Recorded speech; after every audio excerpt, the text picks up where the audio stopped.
கர்த்தருடைய பரிசுநாமத்திற்கு ஸ்தோத்திரம் உண்டாட்டும்.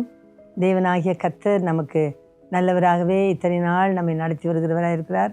அவருடைய பரிசுத்த நாமத்திற்கு நன்றியும் ஸ்தோத்திரத்தையும் நாம் சொல்ல கடமைப்பட்டிருக்கிறோம். ஆமென். நாம் எல்லாரும் கூட ஆண்டவருக்கு நாம் நன்றி சொல்லி இந்த நாளை நாம் துவங்குவோம். இந்த நாள் முழுவதும் தெய்வக்கரன் நம்மோடு இருந்து சகல நன்மைகளினாலும் ஆசீர்வாதத்தினாலும் நம்ம எல்லாரையும் நிரப்புவாராக. ஆமென். இந்த நாளிலுமாய் கூட தேவனுடைய சபையை குறித்து நாம் தியானித்து வருகிறோம். தேவனுடைய சபை ஒரு தோட்டத்தை போல இருக்குது. தேவன் தான் முதலாவது தோட்டத்தை உண்டாக்கினவர். மனுஷன் அவரோடு கூட சஞ்சரிக்க வேண்டும் என்று சொல்லி ஆண்டவர் முதலாவது ஒரு அழகான தோட்டத்தை உண்டாக்குகிறார். ஏதேன் தோட்டத்தை உண்டாக்கி அதிலே மனுஷனை கொண்டு வந்து விடுகிறார் என்று சொல்லி நாம் பார்க்கிறோம். ஆகவே கர்த்தர் ஏதேன் தோட்டத்தை உண்டாக்கும் பொழுது மிகவும் அழகாய் அதிலே மரம் எல்லா விதமான கனி விருட்சங்களை உண்டாக்கி அதற்கு 4 விதமான நதிகளை கூட நான் உங்களுக்கு முன்னாடியே சொல்லியிருக்கேன். 4 நதிகளை அதற்கு ஆண்டவர் கொடுத்தார்னுச்சு. ஒரு தோட்டத்துக்கு 4 நதியை கர்த்தர் உண்டாக்கி அதிலே மனுஷனை வைத்தார் என்று சொல்லி நாம் பார்க்கிறோம். ஆகவே தேவன் மனுஷனோடு கூட சஞ்சரிக்க கர்த்தர் ஒரு தோட்டத்தை ஏற்படுத்தினது போல இந்த நாளிலே கூட நம்மோடு கூட சஞ்சரிக்க கர்த்தர் சபையை ஏற்படுத்தி வைத்திருக்கார். அந்த சபை கூட ஒரு தோட்டம் போல தான் இருக்கிறது. நாம் அதை ஏசியா 5ஆம் அதிகாரத்தில் நாம் அதை வாசிக்கிறோம். 5ஆம் அதிகாரம் 1ஆம் வசனத்தில், இப்பொழுது நான் என் நேசரிடத்தில் அவருடைய திராட்சை தோட்டத்தை குறித்து என் நேசருக்கேற்று ஒரு பாட்டை பாடுவேன். என் நேசருக்கு மகா செழிப்பான மேட்டிலே ஒரு திராட்சை தோட்டம் உண்டு. அவர் அதை வேலி அடித்து அதிலுள்ள கற்களை பொறுக்கி அதிலே நற்குள்ள திராட்சை செடிகளை நட்டு அதன் நடுவில் ஒரு கோபுரத்தையும் கட்டி அதில் ஆலயம் உண்டு பண்ணி அது நல்ல திராட்சை பழங்களை கொடுக்கும் என்று காத்திருந்தார். இது வரைக்கும் பார்க்கும். இது நம்முடைய தேவனாகிய கர்த்தர் தம்முடைய தோட்டத்திற்காக செய்த காரியங்கள். இப்போ சபை என்பது நாம் எல்லாரும் சேர்ந்து தான் சபை. அதை ஒரு தோட்டமாக கர்த்தர் பார்க்கிறார். அதை கர்த்தர் எப்படி வைக்கிறார்னா, நம்மை எல்லாரையும் சேர்த்து அவர் எங்கேயோ ஒரு இடத்துல நம்ம எங்கெங்கேயோ பிறக்கிறோம், எங்கெங்கேயோ வளர்கிறோம், எப்படியெல்லாமோ இருக்கிறோம், நம்முடைய குணாதிசயங்கள் எல்லாம் மோசமாய் எப்படியாலமோ இருக்கும். ஆனால் கர்த்தர் நம்ம எல்லாரையும் கூட்டி சேர்த்து அவர் என்ன செய்கிறாரா, ஒரு அது எங்கே செழிப்பான இடத்துல, அந்த இடத்துல வாசிக்கிறோம், என் நேசருக்கு மகா செழிப்பான ஒரு மேட்டிலே கொண்டு வந்து வைக்கிறார்.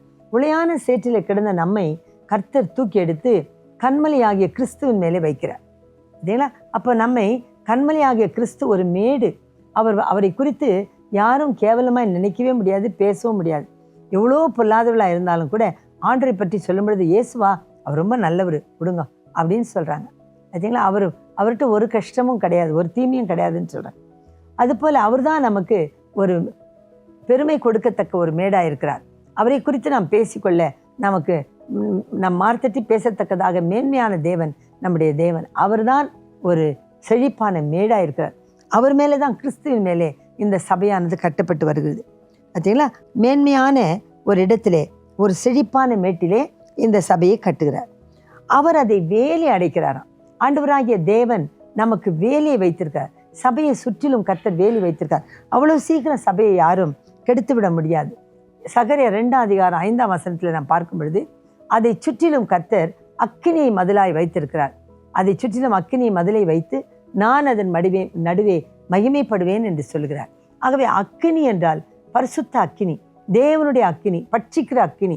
வானத்திலிருந்து இறங்கி வந்த அக்கினி எலியாவின் காலத்தில் வந்து அது பட்சித்தது போல ஒரு தெய்வீக அக்கினி சபையை சுற்றிலும் இருக்கிறது.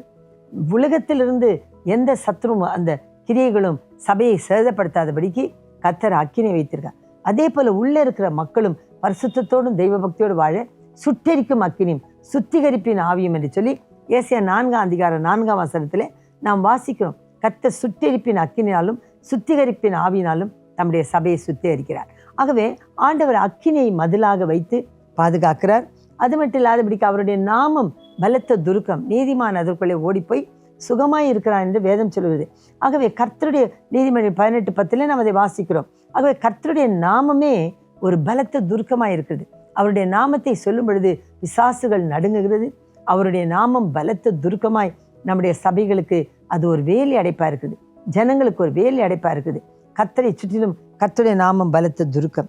இந்த வேலி அடைப்பினாலே கர்த்தர் நம்ம வேலி அடைக்கிறார். 61:4 நாம் வாசிக்கிறோம், உமது கூடாரத்திலே சதா காலமும் நான் வந்து தங்குவேன், உம்முடைய செட்டையின் மறைவிலே நான் வந்து அடைவேன்.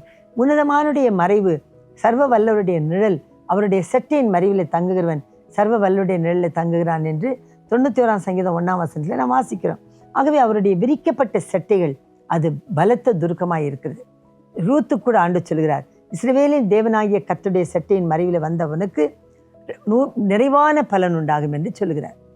ஆகவே தேவனுடைய செட்டை நம்மை மறைத்து பாதுகாக்கிறதா இருக்குது. ஆகவே ஒரு சபையின் மேலே கர்த்தருடைய செட்டை விரிக்கப்பட்டிருக்குது. ஆகவே அவருடைய கரத்தின் நிழல் இருக்கிறது, அவருடைய நாமம் எனும் துருக்கம் இருக்கிறது, அக்கினி எனும் வேலி அடைப்பு இருக்குது. இது எல்லாவற்றையும் கர்த்தர் வைத்து சபையை வேலி அடைக்கிறார். அது மட்டும் இல்லாதபடி அதில் உள்ள கற்களை பொறுக்குகிறார் நாம் பாடிக்கிறோம். அப்போ கற்கள் என்று சொன்னால் தடைகள், கற்கள் தடையாக இருக்குது. ஒரு செடி வளர முடியாதபடிக்கு கற்கள் தடையாக இருக்குது போல ஒரு சபை வளர முடியாதபடிக்கு பல தடைகள் இருக்கலாம். ஒருவேளை சுற்றிலும் தடை இருக்கலாம், ஒருவேளை மனுஷர்களுக்குள்ளே தடை இருக்கலாம், பாரம்பரிய தடைகள் இருக்கலாம், பலவிதமான தடைகள், நம்முடைய ஸ்வாபங்கள், ஜென்ம ஸ்வாபங்கள், இதெல்லாம் கர்ம பாவங்கள், இதெல்லாம் தடையாக இருக்கலாம் சபையினுடைய வளர்ச்சி. இந்த தடையின் கற்களை கர்த்தர் பொறுக்கி விடுவார், அது எல்லாவற்றையும் எடுத்து விடுவார். இந்த தடைகள் எல்லாவற்றையும் கர்த்தர் மாற்றி செழிப்பாய் தோட்டம் வளர, ஜனங்கள் செழிப்பாய் கூட்டி சேர்க்கப்பட கர்த்தர் உதவி செய்கிறவராக இருக்கிறார். நாம் அப்போஸ்தலர் 1ஆம் அதிகாரத்தில் கடைசி வசனத்தில் பார்க்கும் பொழுது அனுதினமும் தேவன் சபைக்கு ஜனங்களை கூட்டி சேர்த்தார் என்று நாம் பார்க்கிறோம். தினந்தோறும் கர்த்தர் சபையை குறித்து ஜனங்களுக்குள்ளே ஒரு உணர்வை கொடுத்து அனுதினமும் ஜனங்களை கர்த்தர் சபையிலே கூட்டி சேர்க்கிறார். இது அவருடைய வேலையாக இருக்குது. அது மட்டும் இல்லாதபடிக்கு நம்ம கீழே வாசிக்கிறோம், கற்களை பொறுக்கி அதில் நற்குல திராட்சை செடிகளை கொண்டு வந்து நடுகிறார். நற்குல திராட்சை செடிகள் என்றால் நம்மைத்தான் ஆண்டவர் சொல்கிறார். நாம் எல்லாரும் நற்குலம். ஒருவேளை நம்ம சொல்லலாம், நாங்கள் எங்கள் ஜாதி, இந்த ஜாதி, அந்த ஜாதின்னு சொல்லலாம். ஆனால் கர்த்தருடைய பார்வையில் நாம் எல்லாரும் தேவனுடைய பரிசுத்த ஜாதி.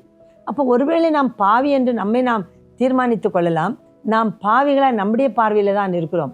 ஆனால் கர்த்தருடைய பார்வையிலே அவருடைய கரத்தின் கிரியைகளாய் நாம் இருக்கிறோம். ஆகவே ஆண்டவர் என்ன செய்கிறார், ஒவ்வொரு மனுஷனையாய் கொண்டு வந்து அந்த தோட்டத்திலே நட்டு வைக்கிறார். அவர்கள் நல்ல கனிகளை கொடுப்பார்கள், அவர்களுக்கு நான் நீர் பாய்ச்சட்டும், அவர்களுக்கு நான் எல்லா வேலையும் செய்யட்டும் என்று சொல்லி ஆண்டவர் என்ன செய்கிறார், அந்த செடிகளை நற்குலமாய் அவைகளை நம்மை நினைக்கிறார். நாம் என்ன ஜனமாக இருந்தாலும் கர்த்தர் நம்மை நற்குலமாய் நினைக்கிறார். பாருங்கள், நம்ம ஏசாயாவில் நாம் அதை வாசிக்கிறோம். ஏசாயா 28ஆம் அதிகாரம் 3ஆம் வசனத்தில் நாம் வாசிக்கும் பொழுது, கர்த்தராகிய நான் அதை காப்பாற்றி அடிக்கடி அதற்கு தண்ணீர் பாய்ச்சி ஒருவரும் அதை சேதப்படுத்தாதபடிக்கு அதை இரவும் பகலும் காத்துக்கொள்வேன் என்று சொல்கிறார். அப்போ கர்த்தர் தம்முடைய தோட்டத்தை குறித்து எவ்வளோ கண்ணியும் கருத்துமாக இருக்கார் பாருங்கள். அவர் தினந்தோறும் அடிக்கடி அதற்கு நீர் பாய்ச்சி ஒருவரும் அதை சேதப்படுத்தாதபடிக்கு அதை பாதுகாக்கிறார். ஆகவே அவர் நற்குல திராட்சை செடிகளை கொண்டு வந்து நட்டது மாத்திரமல்ல, நம்மை தோட்டத்திலே நட்டு வைக்கிறது மாத்திரமல்ல, நம்மை இரவும் பகலும் பாதுகாக்கிறார். நம்முடைய தேவைகளை அறிந்து நமக்கு உதவி செய்கிறார். என்னுடைய ஆலயத்தின் சம்பூர்ணத்தினால் நீங்கள் திருப்தி அடைங்கள் என்று ஆண்டவர் சொல்லுகிறார். ஆகவே இதுதான் நம்மை தோட்டத்திலே நட்டு வைக்கிறார்கள். அது மட்டும் இல்லாதபடிக்கு அதற்கு நான் ஒரு கோபுரத்தை உண்டாக்கினேன் என்று சொல்கிறார். கோபுரம் என்றால் காவல் கோபுரம் என்று சொல்வார்கள், ஜெப கோபுரம் என்று சொல்வார்கள். ஆகவே கர்த்தர் ஒவ்வொரு சபைக்கும் ஒரு கோபுரம் என்றால் உயர்ந்த அரண்கள். பட்டணத்துக்கு நடுவில், பட்டணத்தை சுற்றி இருக்கிறது அரண், கோட்டைகள். ஆனால் நடுவில் இருக்கிறது துருக்கம் என்றால் டவர் என்று சொல்வார்கள். அப்போ அந்த துருக்கம் என்பது பட்டணத்துக்கு நடுவிலே கட்டப்படும். அதே போல கர்த்தர் இந்த கோபுரத்தை, ஒவ்வொரு சபைக்கும் ஒரு கோபுரம் இருக்குது. ஒருவேளை அது ஜெப கோபுரமாக இருக்கலாம், இல்லை என்றால் தேவனுடைய பாதுகாக்கும் கோபுரமாக இருக்கலாம். பரலோகத்திலிருந்து தேவன் நம்மை கண்ணோக்கி பார்த்து நம்மை காக்கிறதா இருக்குது. மக்கள் கூடி வந்து ஜெபிக்கும் பொழுது அது ஒரு கோபுரத்துக்கு அடையாளமாக இருக்கிறது. அவர்கள் தூரத்தில் வருகிற ஆபத்தை கண்டு இப்பொழுதே விலகி கொள்வார்கள். ஆகவே கர்த்தர் கோபுரத்தை உண்டாக்குகிறார் என்று சொன்னால் நமக்கு ஒரு பாதுகாவலை கர்த்தர் தூரத்தில் வருகிறதை நாம் அறிந்து கொள்ளத்தக்கதாக நமக்கு அறிவையும் உணர்வையும் ஞானத்தை அறிவையும் நமக்கு கொடுக்க அவர் வல்லவராயிருக்கிறார். ஆகவே கோபுரம் என்பது பாதுகாவலுக்கு அடையாளமாய் இருக்கிறது. அந்த கோபுரத்தின் மேலே தான் காவல்காரன் உட்கார்ந்திருப்பான். தூரத்தில் யுத்தங்கள் வந்தால் அதை பார்த்தவன் சொல்லுவான். அது பட்டணத்துக்கு நடுவிலே இருக்கும். ஒருவேளை பட்டணத்தை பிடித்து கொண்டால் ஜனங்கள் எல்லாரும் வந்து அந்த துருக்கத்துக்குள்ளே ஏறிக்கொண்டு துருக்கத்தை மூடிக்கொள்வார்கள். நாம் படிக்கிறோம். ஆகவே அதுதான் கோபுரம் என்று சொல்லப்படுது. அப்போ அந்த கோபுரத்தை கூட கர்த்தர் நமக்கு வைத்திருக்கார். நாம் தப்பித்து கொள்ளத்தக்கதாய், அவருடைய சமூகத்திலே நாம் ஒளிந்து மறைந்து பத்திரமா இருக்கத்தக்கதாக கர்த்தர் நமக்கு கோபுரத்தையும் உண்டாக்குகிறார். அது மட்டும் இல்லாதபடிக்கு அதற்கு ஒரு ஆலயத்தையும் உண்டு பண்ணுகிறேன். ஆலை என்று சொன்னால் அது திராட்சை தோட்டத்தின் நடுவில் வைத்திருப்பார்கள். பழங்கள் எல்லாவற்றையும் எடுத்துக்கொண்டு அதில் போட்டு அதை ஆட்டி அதிலிருந்து ரசத்தை வெளியே எடுப்பார்கள். அதே போல சபை கூடி வரும் பொழுது அதிலிருந்து நன்மைகள் புறப்பட்டு உலகத்திற்கு ஓடுகிறதா இருக்குது. நம்முடைய அபிஷேகம் நம்முடைய வட்டாரத்தை சுற்றிலும் அது ஆசீர்வாதமாக இருக்கிறது. லோத்தின் நிமித்தம் கர்த்தர், ஆபிரகாமின் நிமித்தம் கர்த்தர் லோத்துவை காப்பாற்றினார் என்று சொல்லி பார்க்கிறோம். ஆகவே ஒரு பரிசுத்தவான் ஒரு பட்டணத்திலே 10 பேர் இருந்தால் 5 பேர் இருந்தால் என்று ஆபிரகாம் கேட்கிறார். ஆகவே ஒரு பட்டணத்திலே ஒரு சபை இருக்குமானால் அந்த சபையின் நிமித்தம் அந்த பட்டணத்துக்கு ஒரு ஆசீர்வாதம், அந்த வட்டாரத்துக்கு ஒரு ஆசீர்வாதம். கோயில் இல்லா ஊரில் குடியிருக்க வேண்டாம் என்று பெரியவர்கள் சொல்லியிருக்கார்கள். ஆகவே ஒரு வட்டாரத்தில் ஒரு சபை இருக்கிறது என்று சொன்னால் அது நிமித்தம் ஒரு பெரிய ஆசீர்வாதம். எங்கே சபைகள் இருக்குதோ, எங்கே பரிசுத்தவான்களுடைய கல்லறைகள் இருக்குதோ அந்த இடமெல்லாம் பரிசுத்தமாக இருக்கும் என்று பெரியவர்கள் சொல்வார்கள். ஆகவே ஆலயம் என்பது தேவனால் நாட்டப்படுகிற ஒரு ஆசிரிய பட்டணமாக இருக்குது. ஒரு அடைக்கல பட்டணத்துக்கு அது அடையாளமாக இருக்குது. தேவன் இஸ்ரவேல் ஜனங்களுக்கு 6 அடைக்கல பட்டணத்தை கொடுத்தார். அந்த பட்டணத்துக்குள்ளே அவர்கள் ஓடி போய் சுகமாக இருந்தார்கள். அந்த வருஷத்து ஆசாரியன் சாகிற வரைக்கும் அவர்கள் பட்டணத்துக்குள்ளே இருந்து தங்களை காத்துக்கொள்ள முடியும். அதுபோல தேவன் இந்த நாட்களிலே ஆலயத்தை உண்டு பண்ணுகிறார். அந்த ஆலயம் ஒரு திராட்சை தோட்டம் போல இருக்குது. அந்த தோட்டத்திற்கு கர்த்தர் வேலி அடைக்கிறார், கோபுரத்தை உண்டாக்குகிறார், கற்களை பொறுக்கிறார், ஆலயம் உண்டாக்குகிறார். அதில் மகா செழிப்பான தோட்டமாய் அதை மாற்றி அவர் காத்து கொண்டிருக்கிறார். அதிலிருந்து நல்ல பழங்கள் கிடைக்கும் என்று சொல்லி இந்த நாளில் நாமும் கூட கசப்பான கனிகளை கர்த்தருக்கு கொடுக்காமல் அவருக்கு இனிமையான நல்ல கனிகளை, ஆவிக்குரிய கனிகளை நாம் கொடுப்போம் என்று சொன்னால் தேவன் நமக்காய் ஏற்படுத்தின எல்லா நன்மைகளுக்கும் நாம் கைமாறு கொடுத்தது போல இருக்கும். ஆகவே இந்த நாளிலுமாய் கூட தேவனாகிய கர்த்தர் நமக்காய் ஏற்படுத்தின இந்த எல்லா நல்ல காரியங்களுக்காய், தேவன் சபைக்கு செய்கிற இந்த எல்லா உத்தமமான காரியங்களுக்காய், கண்மலையாகிய கிறிஸ்து, மூளைக்கல்லாகிய கிறிஸ்து நம்மோடு கூட இருக்கிறதற்காய் நாம் எல்லாரும் ஆண்டவருக்கு நன்றி சொல்லி, ஆண்டவரே என்னை நட்ட தோட்டத்திலே நான் உமக்கு கனி கொடுத்து அநேக வருஷங்கள் உமக்கு பிரியமாய் நான் நடக்க எனக்கு உதவி செய்யும் என்று சொல்லி நாம் எல்லாரும் ஜெபிப்போமா? கர்த்தாவே, நாங்கள் உம்மை நன்றியோடு ஸ்துதிக்கிறோம். நீர் எங்களுக்காய் ஏற்படுத்தின இந்த அருமையான கர்த்தாவே தோட்டமாகிய சபைக்காய் நாங்கள் நன்றி சொல்கிறோம். இதற்காய் நீர் வேலி அடைக்கிறீர், கோபுரத்தை உண்டாக்குகிறீர், ஆண்டவரே ஆலை உண்டாக்குகிறீர், கற்கள் எல்லாம் பொறுக்கிறீர். இரவும் பகலும் யாரும் கெடுத்து விடாதபடிக்கு அதனுடைய தடைகள் எல்லாம் உடைத்து கர்த்தாவே நீர் பாய்ச்சி கண்ணோக்கமாயிருந்து இரவும் பகலும் நீர் கர்த்தாவே கண்ணுறங்காமல், கர்த்தாவே தூங்காமலும் உறங்காமலும் இருந்து எங்களை பாதுகாக்கிறவராக இருக்கிறீர். அதற்காக ஸ்தோத்திரம். உம்முடைய அடைக்கல பட்டணமாகிய சபைக்குள்ளே நாங்கள் வந்து இருந்து உம்முடைய ஆசீர்வாதத்தை பெற்றுக்கொள்ள எங்களுக்கு உதவி செய்யும். கர்த்தர் நீர் கொடுத்திருக்கிற நல்ல ஒரு மறைவிடத்திற்காய் நாங்கள் உமக்கு நன்றி சொல்கிறோம். எல்லா துதிகன மகிமை உமக்கு கொடுத்து கேட்ட மக்கள் யாவரையும் ஆசீர்வதித்து உம்முடைய நாமத்தினாலே அவர்களை கிருபை சூழ்ந்து கொள்வதற்காய் வேண்டிக் கொண்டு ஜெபிக்கிறேன் பரலோக பிதாவே, ஆமென். Praise the Lord.